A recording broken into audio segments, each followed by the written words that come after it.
So I'd just like to do a little digression into hammers here, because dishing is heavy work and getting the right tool for the job can make it so much easier for you. So I've got a few hammers to talk through here, and I'll just go through them one at a time.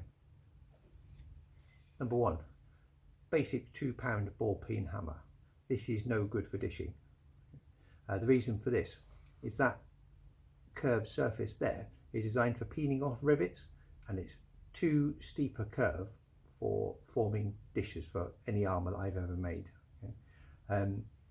If you want to do it, use it, then you basically have to modify the flat face, but as it is, no good, so I wouldn't bother buying it. This is a proper dishing hammer. It weighs about 1.65 kilos. See, it's got a lovely long handle on it.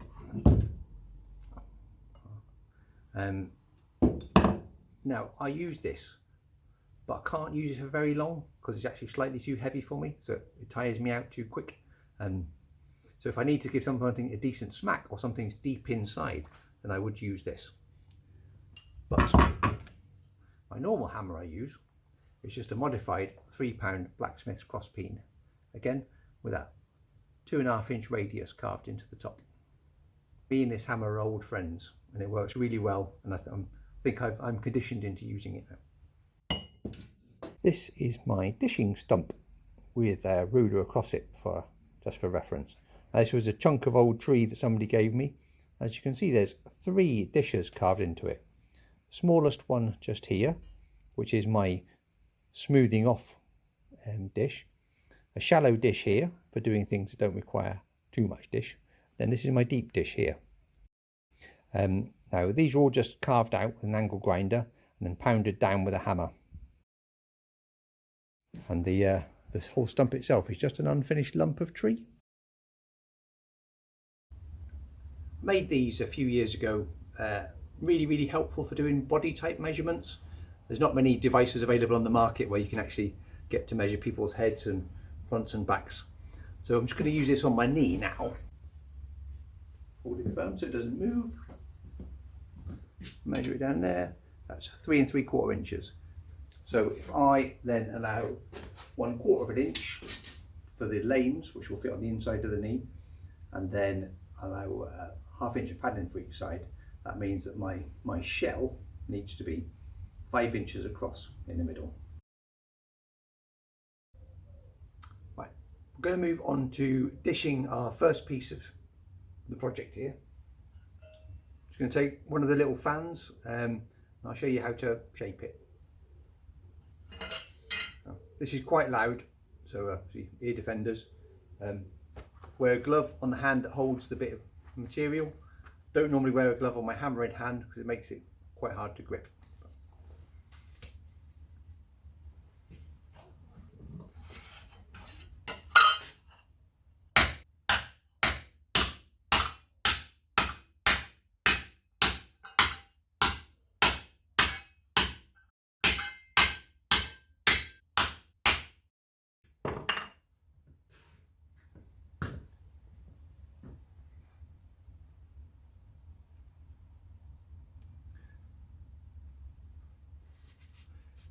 And as you can see, I'm not hitting it too hard. I'm not pounding it. I don't want to distort the metal locally too much. What I'm actually looking for is to get a gentle, even curve on it. Now, you can also see I haven't touched this piece of the project at all, because that's the bit that goes around the side of the knee. And if you imagine that's my knee there, that bit actually needs to be really flat. There needs hardly any shaping at all on it with this at this stage. Now you can also see here, there's this flat spot in the middle, so obviously that's the bit I need to work on next.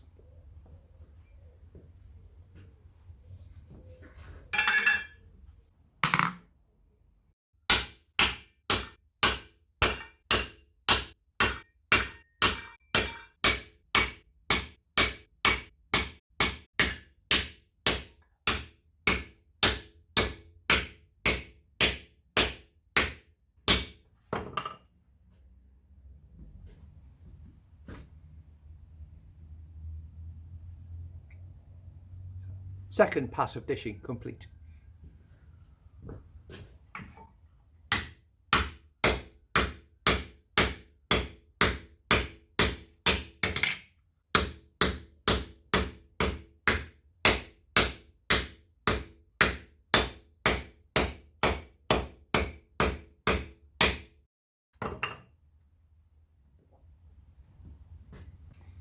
You can see with that actually very but quite light amount of work, that's pretty much the shape I want.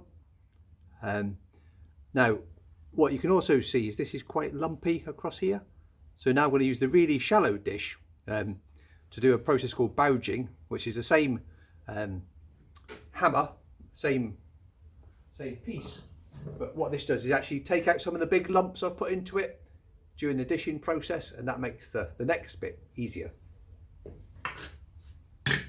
So this is just light taps all over the thing to smooth it out a little bit.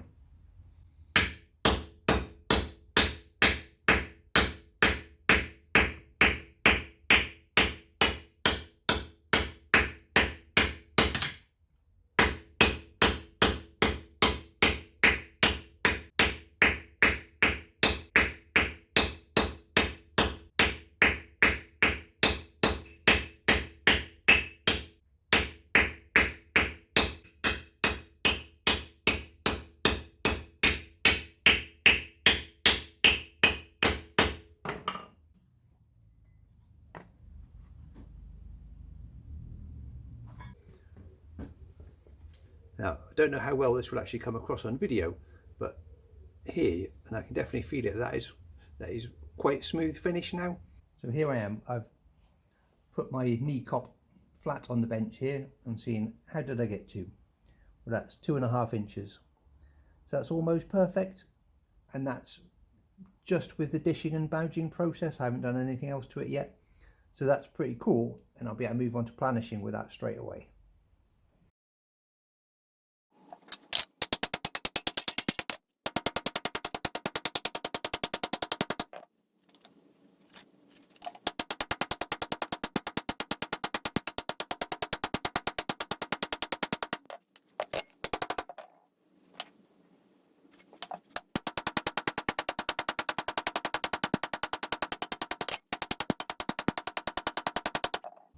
Not quite matching up yet, so a little bit more work needed upon the fan side.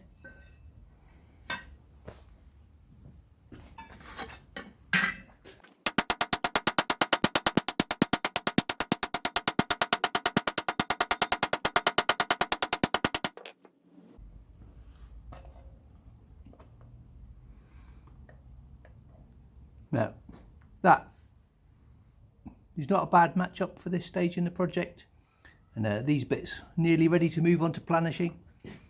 If you look at the front there, got quite a nice arc on it, which looks like it should be knee shaped.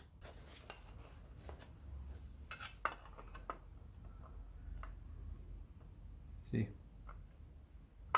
actually that's looking not too bad.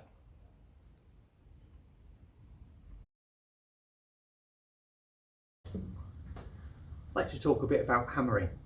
So each hammer has its own natural rhythm that it wants to work at. Once you find that rhythm, what you'll find is you can work extremely efficiently, work longer, and do less damage to yourself.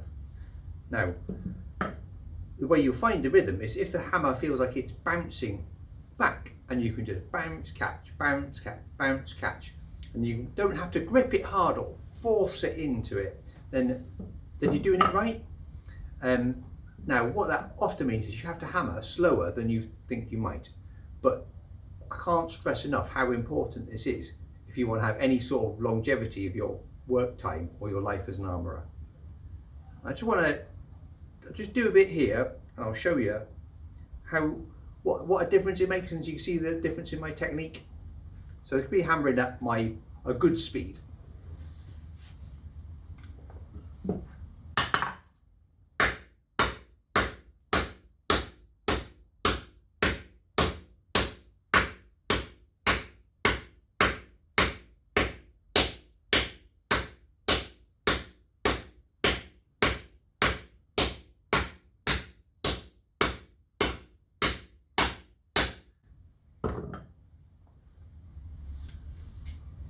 Now you can see when I'm doing this, the hammer's kind of bouncing itself almost. Now, don't get me wrong, I am putting effort into it, but I'm actually recovering a fair chunk of the energy just on the bounce back from the metal itself. And I've actually stolen a piece from a different project I'm working on here, which requires quite a deeper dish. So it's I'm having to actually work a bit harder with this one than I would with the knee cops we're working on. Now, I just demonstrate doing it too fast, and you'll see.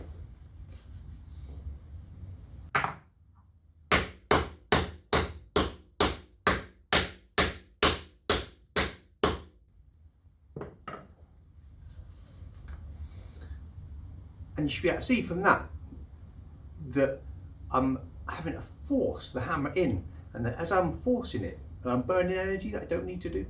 So, just my 2p.